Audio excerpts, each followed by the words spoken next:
ยังดวงเวียนเสียงพุ่มสามตามวนดวงลางสามปวงเลียสามทางลายหายังมังคูอันว่าหนทางอันนี้เองกายาโนงานกุลาเคยละงานเดียวเองกาปานโตอันเป็นหนทางเดียวบ่ตวงสองกางคังเหี่ยวสันสั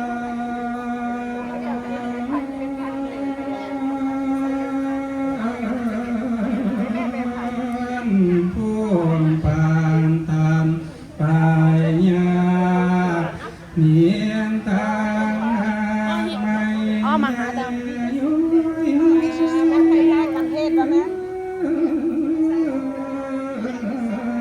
มีทั้งน้ำนองไหลต้มตาหอมหอยหาดเดียวกันดันกองพาลานพาเมืองทางเสียงเอื้อนกองบ่มี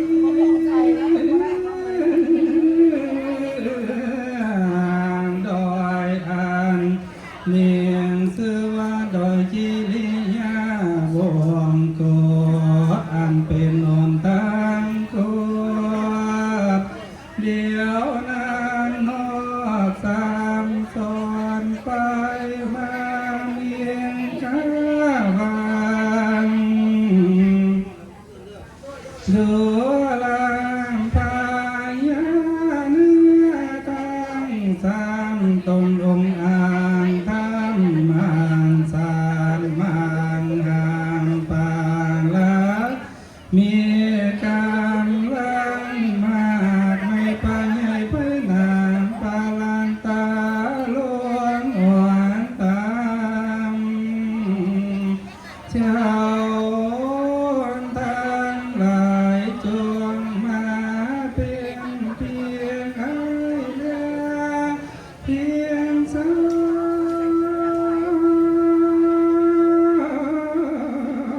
ยแห่งข้าโดยสามารถเสือทราบสร้างสร้างเมืองการข้างความเป็นเมียจงทันมีเงาทุกคำเศร้า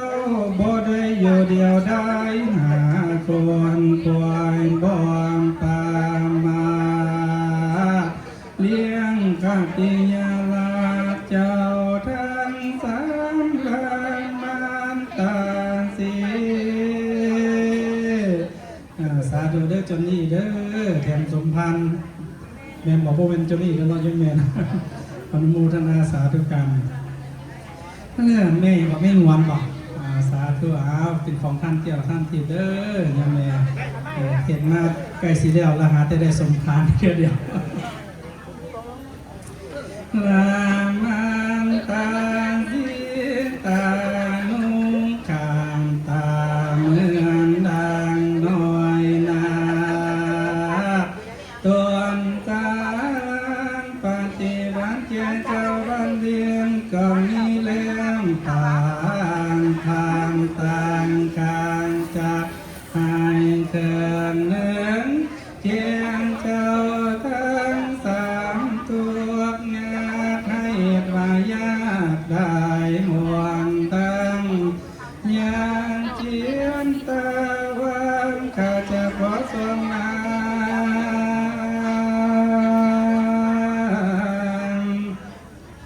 เหตุว่าเตือนลูกเกี่ยวกับพาที่อยู่ลมหลังทิศทางโคจรหายมังคามเกียงคาเดเท่าวันเธอ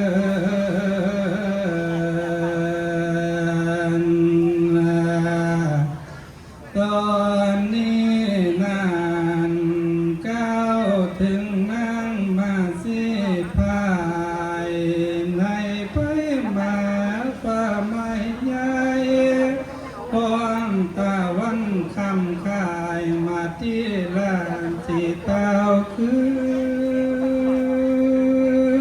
นพอพานางมาหอดห้อง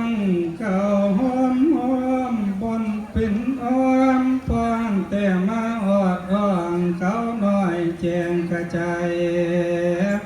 โดยว่าเทวดาดาวได้เป็นกายกะเพศนิดเด่นกลางกะทำให้สู่ซึ้งตนหนึ่งนั้นทำตนให้ได้เป็นเปลือกเป็นเสือโค้งกะโยงเล่นเต้นตันไว้ปองดังตัวหนึ่งเป็นเสือเหลืองโตขนาดโทษพันเต้นกะตันไว้ปองดังตัวหนึ่งนั้นเป็นเสือราชสีสัตว์ใหญ่จังว่าตันป้องไว้ตั้งหน้าเจ้าหอมผาอ่านว่ากัลยาณอยขันมาเห็นกะยานสันจริงสาบานแข็งกระด้างยังบ่เป็นตอนนั้นคนคิ้งคำดอกฟางตายจนตัวสั้นอ่านว่าพระเมเจ้าหากลืมเนื้อเจ้าลาลุงจิตนั่งคิดห่วงลาหน่อยอ่อนทั้งสองคือกันอาสาลีที่อยู่ของคอยทานั่งจึงปงกาตามันไหวได้วิ่งวนกลมกราบว่าสาธุสาธุสาธุเด้อกินข้าวมันทำเยอะเฮ้ยไอ้มานี่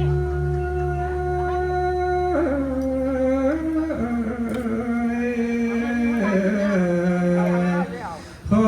ให้พระพี่เวนได้หนีให้พองตั้งนั่งสิปันมากไม่ให้ครึ่งหนึ่งคันเนร่างสาสีก็ยังยืนตันทั้งบ่ให้นั่งไปได้ถึงไม่นั่งสิวนไว้เสียงที่ห้อยเล่าอันว่าเตียนป่าต้นเท้าบ่มีให้ปองสิไปจวนตาเว้นคำคายเอียงใบจวนสิตกสามสัตว์เดินวนวกได้เลขมีไปแล้วมาที่เจ้าบ้านเมืองจางเดินต่างตั้งหีบเลี้ยงเก่งว่าลูกตนเองสิได้คล้องคอยอยู่ตาลาเอาเสาละตุมหากกาซาเล่นลมมุงปลาถึงศาลาของบุตรสิมาลับอยู่บางทางก็จังช่วยหน่อยอาสมละงมเดินลงมาเรียบเทียมฟ้าว่าสาลี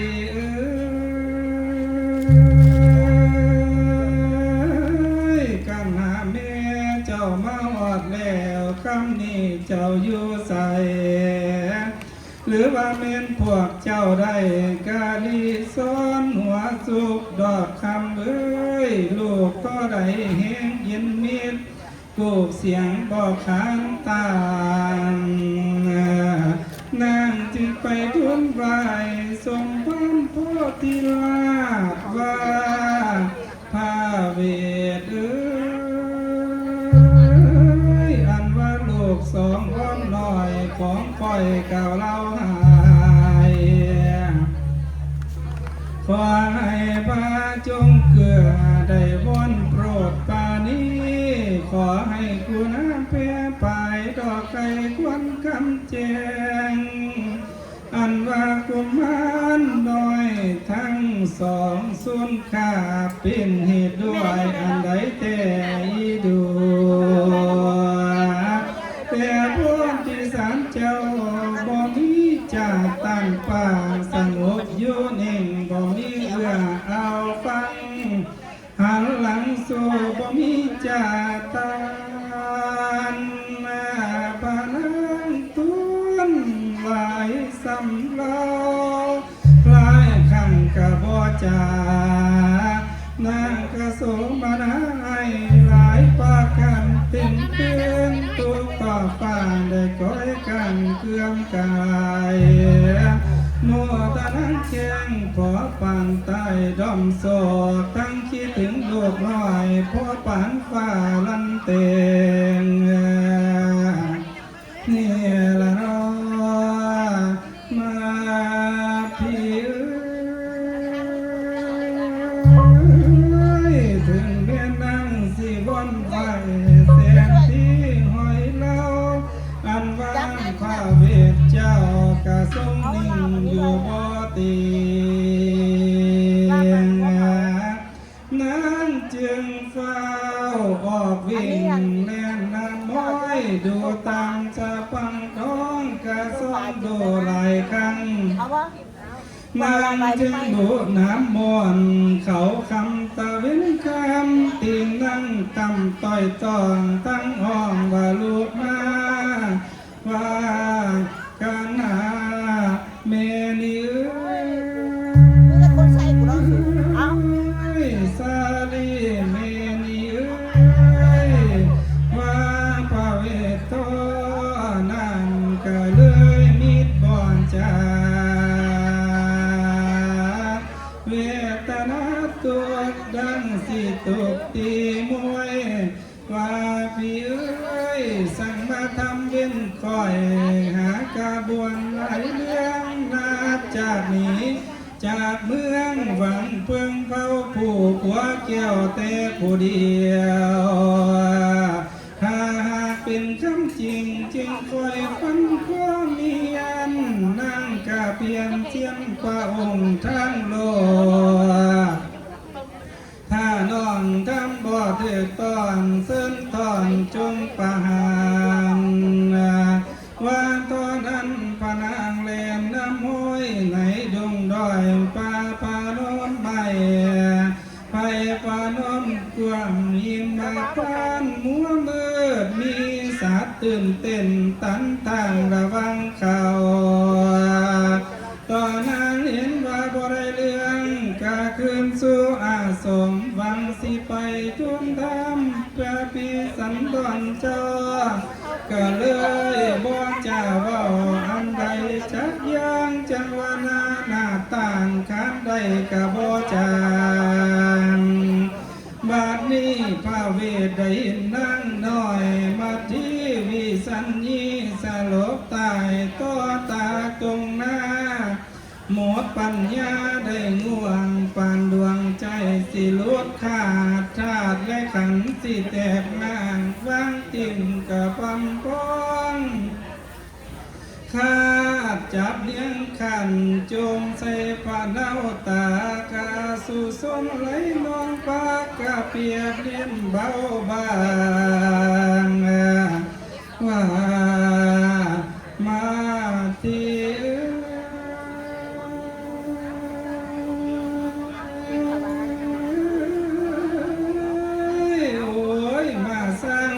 แต่นอเจ้ากะเมียเพียงของพี่อยู่นำกันดีตายจากสายจังสิบ่มีมองป้องสิไก่ตายก็ตายอยู่ป่าไม้ดงใหญ่บ่เห็นหนลูกสองคนก็หนีไกลเฮ็ดจังใดล่ะภาวนาพี่สร้างต้องอับปางโดยเนี้ยนางเอ๋ยลูกนี่มูแจกหาผู้ดีจังเจ้าก็ตายแล้วเกิดมา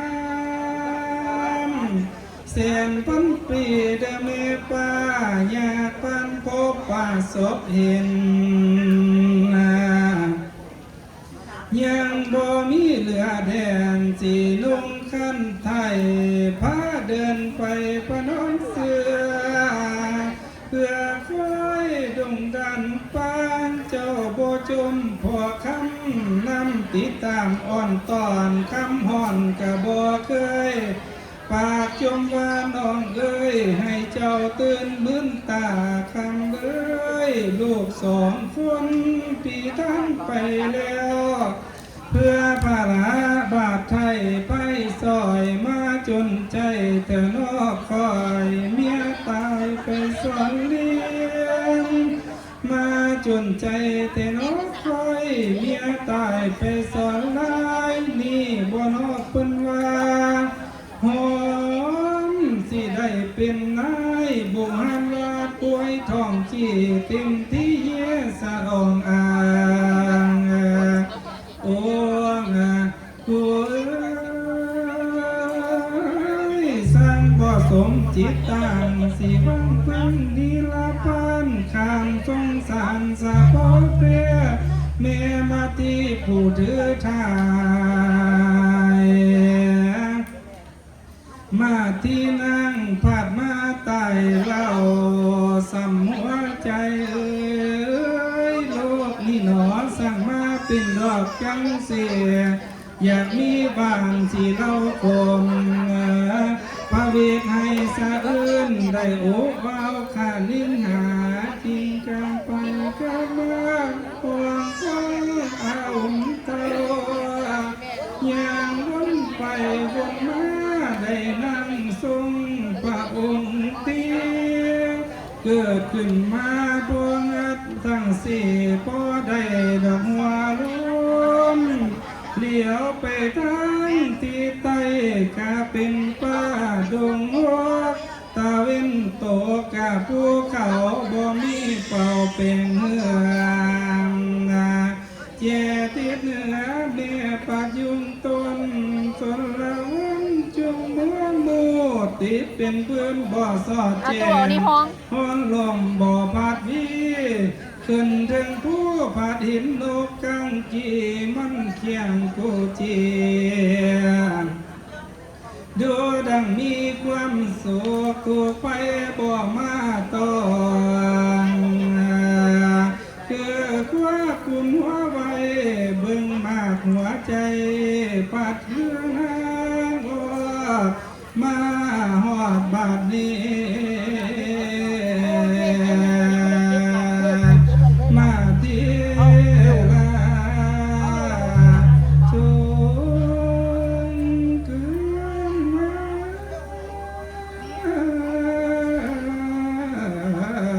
บ่ตนบ่ควรวางเจ้าจางตายบาดเนียมานบ้านตายอยู่ในการโดนป่าไม่พิวนานาที่จางตายจงเกินเมืองตายในเมืองเกี่ยวลาดเกี่ยวอันปานเสียใสใต้ตุลิยานครป่าบอานเดียงลานดาดดวงเพียงเจ้าตามปางสางตั้งเสริงรักษากรปาวลปิลิมิจารณาแล้วความเพียรเนี่ยก่อนจากสร้างหีบใส่ลงคำมาใส่เจ้าสัพพะหัวตั้งนาบัวห่วงที่ว่าเรียนจางลางนาแล้วมีตนวางหัวพลันสาสีจะมาลีหอมไม้เอ็นโอมปลายไทยเต้นปลายเต้นเต้นเต้นเต้นเต้นเต้นเต้นเปลี่ยนเครือลายมังกรเรือลายลาดใจ งสาหุสนาสากุลาหอเอินเดียนเด่นนกเขียนลันลันลันลันลันลัน มีบ้านเดียวสองกล่องเลยเนาะ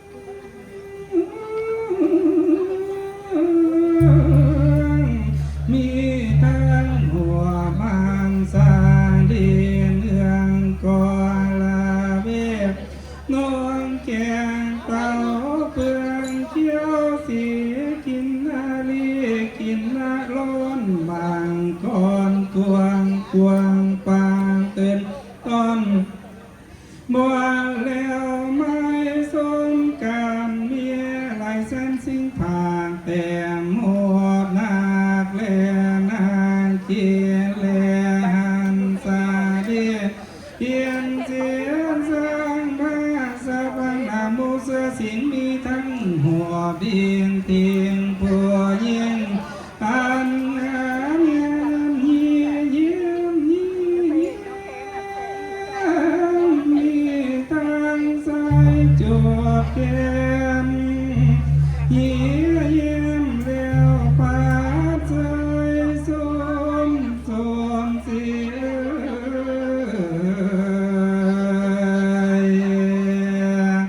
เอา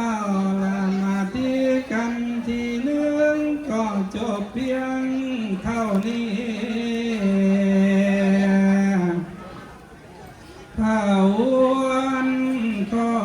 ยสีกาวลง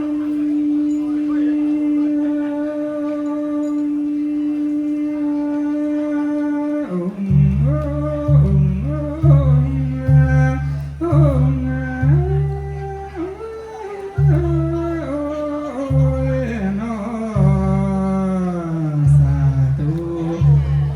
มัดที่กันที่เก้าเราเป็นแบ่งออกเป็น2 ตอนต่อไปกสิเมนกันที่กันที่สองก็เป็นการที่ทั้งบัดที่เป็นสลบตายทั้ง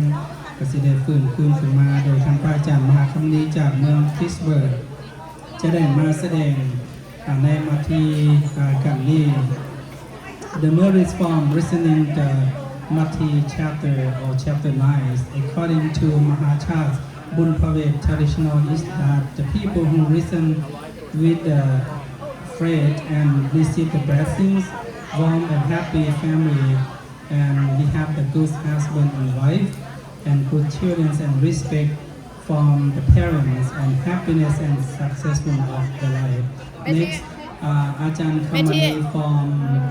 Pittsburgh, Massachusetts will be chantings and sermon by the Lao language, and these are very beautiful chantings and very nice. เอาไว้ให้บอกอีเมล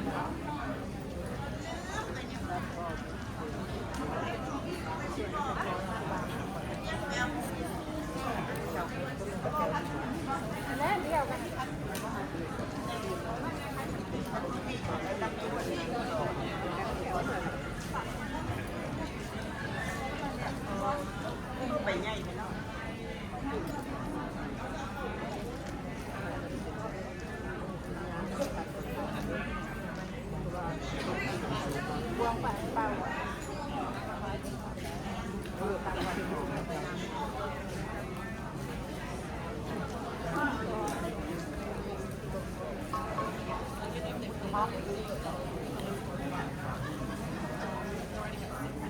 ยันจันทร์คนนี้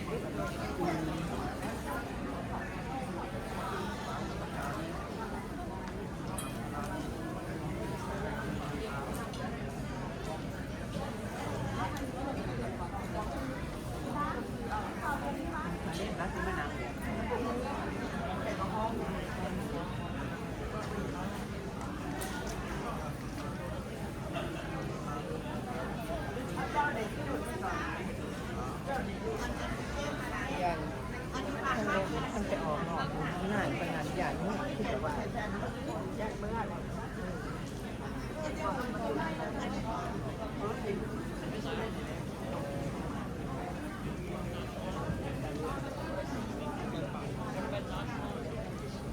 เอาหนามยาคนนึง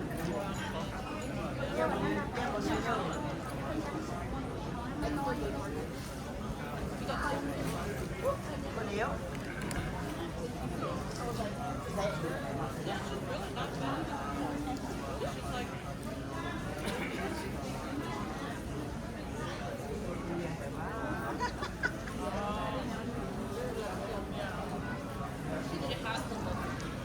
ก็ขอ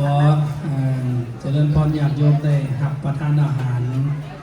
หลังจากรับประทานอาหารแล้วผู้ใดอยากเช่นกล้องทั้งพ่อแม่ครูบาอาจารย์ก็ขอเฮียนเชิญเจริญศรัทธาญาติโยมทั้งพ่อแม่ครูบาอาจารย์ก็จะได้รับแต่ละกล้องไปทั้งพ่อแม่ครูบาอาจารย์เป็นได้นั่งประจำแต่ละบอน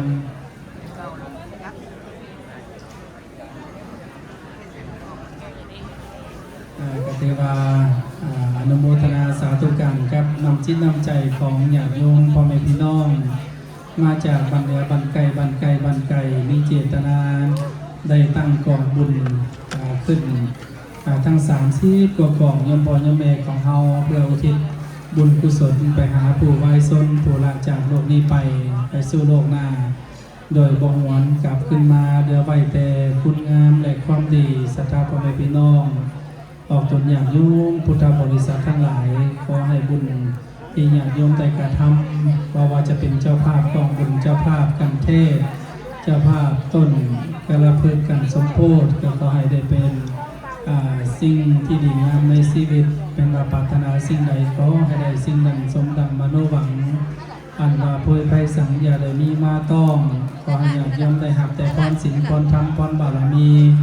พรพรหมวิหารธรรมปกป้องคุ้มครองให้อยู่เย็นเป็นสุขหายทุกข์หายโศกหายโรคหายภัยอยู่ดีมีแฮงซึ่งเดือนหน้าวันที่25-26ก็เป็นงานบุญปีใหม่สงกรานต์ในกสิมีกิจกรรมหลายๆอย่างด้วยกันเพราะว่าจะมีทำบุญตักบาตรให้พ่อแม่ครูบาอาจารย์ผูกข้อต่อแขนเอาโซ่เอาใส่อยู่ดีมีแฮงขอเจริญพรไปยังท่านศาสนิกชนออกตนญาติโยมพุทธบริษัททั้งหลายก็ถือว่าได้มีโอกาสมาร่วมกันในครั้งนี้ก็ขอให้ความสุขีสุขขังเจน้ำตุ่มน้ำตอนพร้อมกับพุทธะของพร้อมกับย่อย่อมจะว่าวาดีก็ถือว่าเมื่อนี้เป็นกิจกรรมงานบุญพระเวทเทศมหาชาติของวัดลาวพุทธคันติเมืองสเนเวลรัฐจอร์เจียของเราอยากย่อมกับอิ่มบุญกันไปทั่วหน้าเพราะว่าจะมาแต่ทั้งเหนือทั้งใกล้ทั้งไกลทั้งไก่ศรัทธาโยมพ่อโยมแม่ก็ถือว่าอยากโยมพุทธบริษัททั้งหลายต่อไปทั้งพระอาจารย์มหาคัมมณีจะได้มาเทศมัดที่กันที่2อยากโยมถือว่าพระอาจารย์เพิ่งเดินทางมาไกลศรัทธาญาติโยมได้มาเป็นเพื่อนสาธมิกของท่านพระอาจารย์มหาดำและการได้มาเทศพระเวทนำในสมัยที่ท่านพระอาจารย์มหาดำได้พักอยู่ที่รักษาตัวอยู่ฮูสตันพระอาจารย์มหาคัมมณีก็ได้เดินทางไปเบิ่งไปเยงและก็มาครั้งนี้ทั้งพระอาจารย์ก็ได้มาเบิ่งเยงทั้งพระอาจารย์ก็นำก็ขอบใจนำศาสนิกชนออกตนญาติโยมพุทธบริษัททั้งหลายก็ขอกราบอาราธนานิมนต์พระอาจารย์มหาคัมมณีบพิพันธ์จากวัดลาวพิตสเบิร์กเมืองรัฐแมสซาชูเซตส์ได้เทศนาธรรมเป็นลำดับสื่อต่อไปขออนุโมทนากับเจ้าภาพแทนสมภารให้พ่อแม่ครูบาอาจารย์แต่ละแต่ละองค์มาอยากลงเนาะออกมาที่กันที่9เมื่อได้เป็นเมื่อฟังเทศน์พระเวทอย่าฝ่าเมื่อได้โยมแม่เด้อยังเหลืออีกน้อยหนึ่งก็แล้วละคิดว่าบ่เกิน2 โมงดอกโยมแม่ก็สิแล้วเนาะแล้วเบิดทุกสิ่งทุกอย่างศรัทธาญาติโยมจะได้ฟังเทศน์ฟังธรรมฟังจากพ่อแม่ครูบาอาจารย์พระอาจารย์มหาคัมมณีจะได้เทศต่อเนาะศรัทธาญาติโยมพุทธบริษัททั้งหลายขออนุโมทนาสาธุการต่อไปญาติโยมตีข้อง3เพื่อเด้อจนนี่อยู่ใกล้ข้องตี3เพื่อจะได้ให้ท่านพระอาจารย์ได้เทศนาต่อสาธุ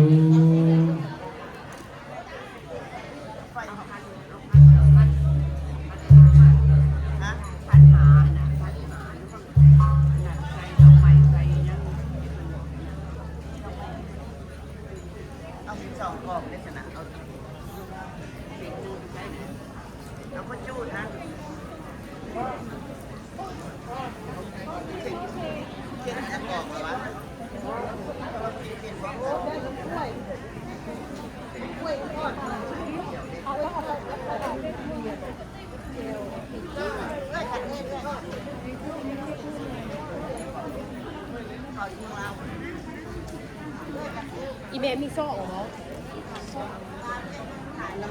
ไอ้วงหู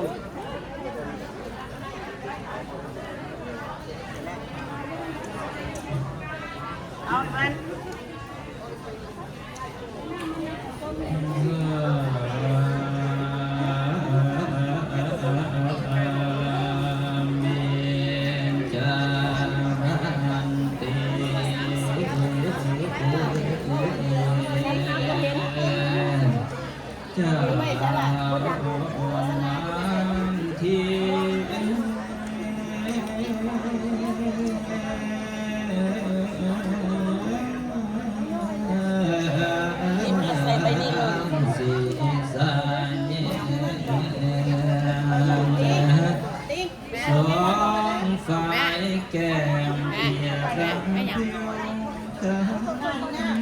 เข็ดแล้วละ สอง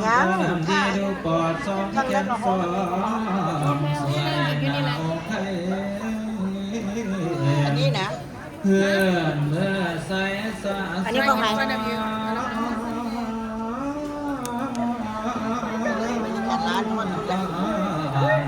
อเที่ยงอ่อนผิวสี คิดสินะพอ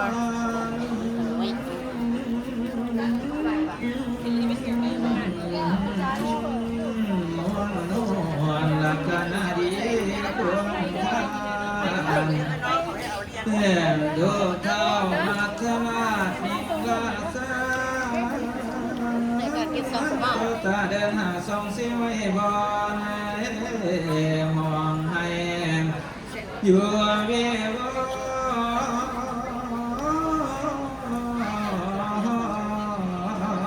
อนวิวอนมาบุบิตาบัญญาเว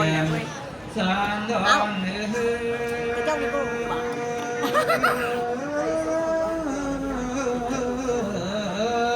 เจ้าพ่อยข้าน้อยหากตอนเดียวคนไว้เที่ยวป่าไม่ห้องทำให้จบไปหาสอนสุภาพเมว่าลูกข้ามูเด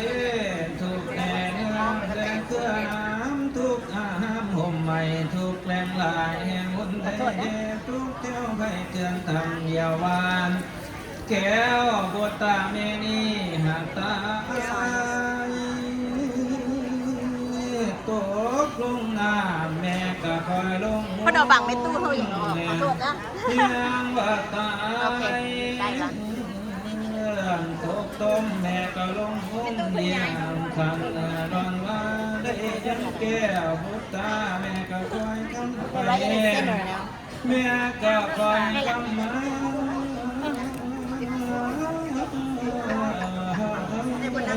ก็ว่าตัวสงสัยใครจะแหงถ้าลงหาขณะเพื่อนแก้วปากตาจอมลาเตียงวานจะสิมองมาลานาเนื้อวันนี้ก็สงสัยพระคุณไปเจ้าฟ้าคอยผู้นาเมียกำผ้าเมื่อเป็นทุกข์ต่อข้าเยอะ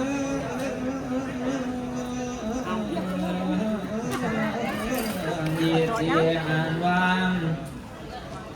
ด้านแก้วลานสามาธิศีรษะยังส่องไฟแก่ละเบียดังผิวดำสองตาดำดีก่อนแขนใส่ซอนหน้าอกไข่เป็นใส่สาซอนเนื้อเกียงอ่อนผิวเสียนวันเจ้าบุญวันสีนาล้วนเจ้าเป็นคนเจ้าบุญวันคนเป็นอย่าบังนูนวลน้ำร่างข้านาดีควรขาดเป็นทุกข้าวมัตลาดปิงนั่งนาก็บาลาปะเฮืองยอง ก็ใส่ซองกางเย็นดอกไม้แสงเดียก็หอมหวงหาวิว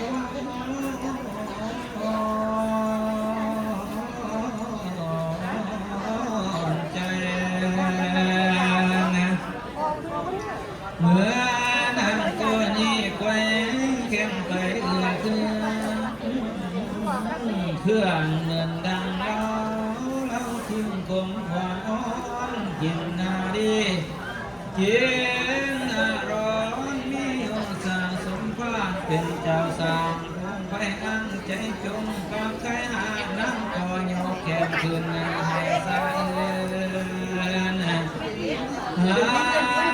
สะเอื้อนเพราะต้นต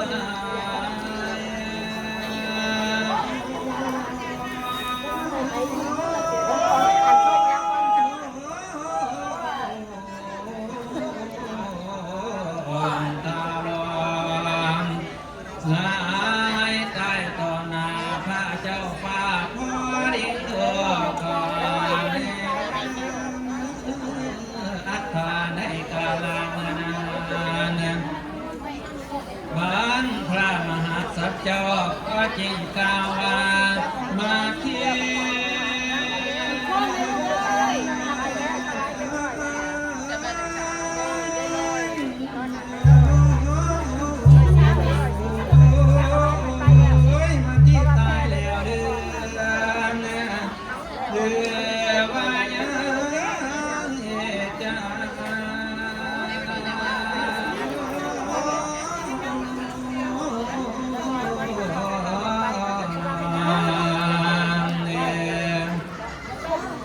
จะมาที่เอ้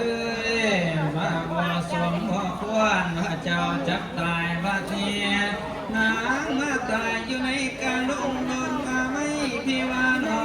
งมาที่จักตายเจ้าบ่ขึ้นเมื่อตายอยู่ในเมืองเจตลานังแก้วอาจปาเสไสสุรตนาครปวรเดียลาผู้พี่นี่ก็จักตักภาษาตั้งซึ่งรักษากรป่าบ่ลาพี่นี่เพียรจาลานาแล้วผู้พี่นี่ก็จักสร้างเหียใส่ลงคำมาใส่เจ้าสับเป็นหูต่า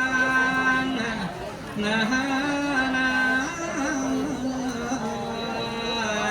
บ่ฮู้กี่ร้อยกี่บ่ฮู้กี่ร้อยหูพิจารณาแล้วมีคนเบาราชสีจะมาดีมุมไม้เห็นมุมไฟตึงตึงตึงตึงตึงเต้นหลายมังกรเรือลายหลากจักกะภาคพองและหุบสาหุบหน้าข้าพุทธสลาดหอเพิ่งวินแอนนกเขียนแล้วยุ่งยากมีตะลุนกกระทับสดีนึงนั่นกอลวีน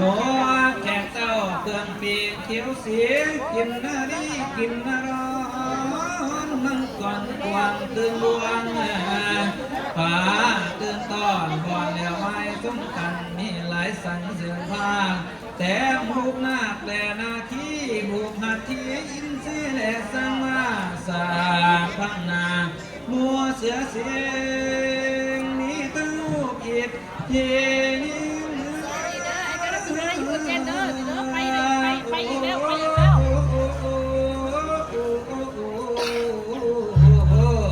อันมางามอยู่เย็นเย็นเนี่ยมีตั้งใส่จุกแก้มสีเย็นเย็นสัมผัสเราสูงสูง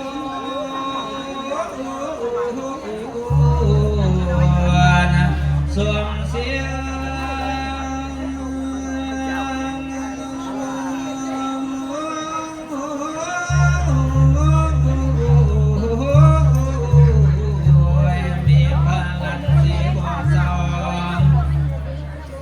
มาใส่เจ้าเมจมใจมีทั้งหูเมฆไหลเดียราเครือวังนูนึงน้องเกินจันหอมมาใส่เจ้าหอมตัวเจ้าปันสีสังกุริยามนตีมีหลายสีเส้นเส้นก็จังเกิดมีแก่เจ้าจำยิ่งเมียกวางแห่ดา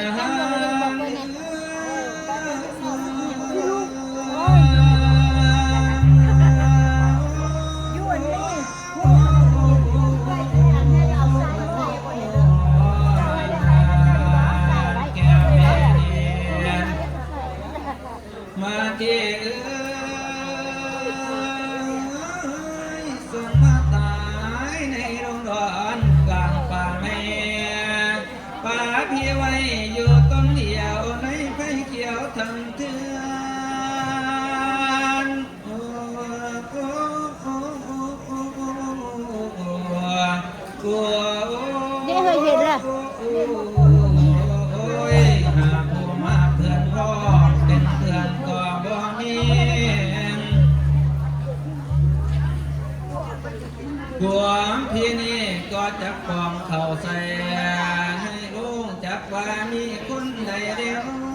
จะมาซอยกูพี่นี่พาไม่ให้แตกแลนเป็นหัวจากว่ามีคนใดเดียวจากมาซอยจมหัวนางแม่มาที่กำพาจักบานมีคนใดเดียวจักสิมาตักน้ำล้างนา แม่ข้ามองจอม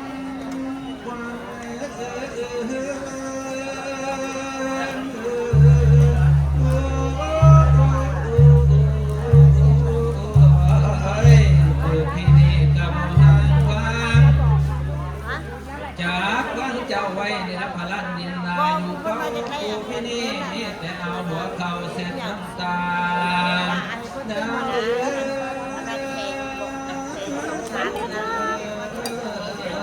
วมาที่สังหามอยมิงมอละนาขันมิงแล้วมอยละมิงมอละนาใจสากกองที่นี่ตั้งแต่นี้ก็นาที่นี่จะเป็นกับพระหังมาอยู่ใต้ต้นกูที่นี่จะพองยังวัดยังแมน What video, okay?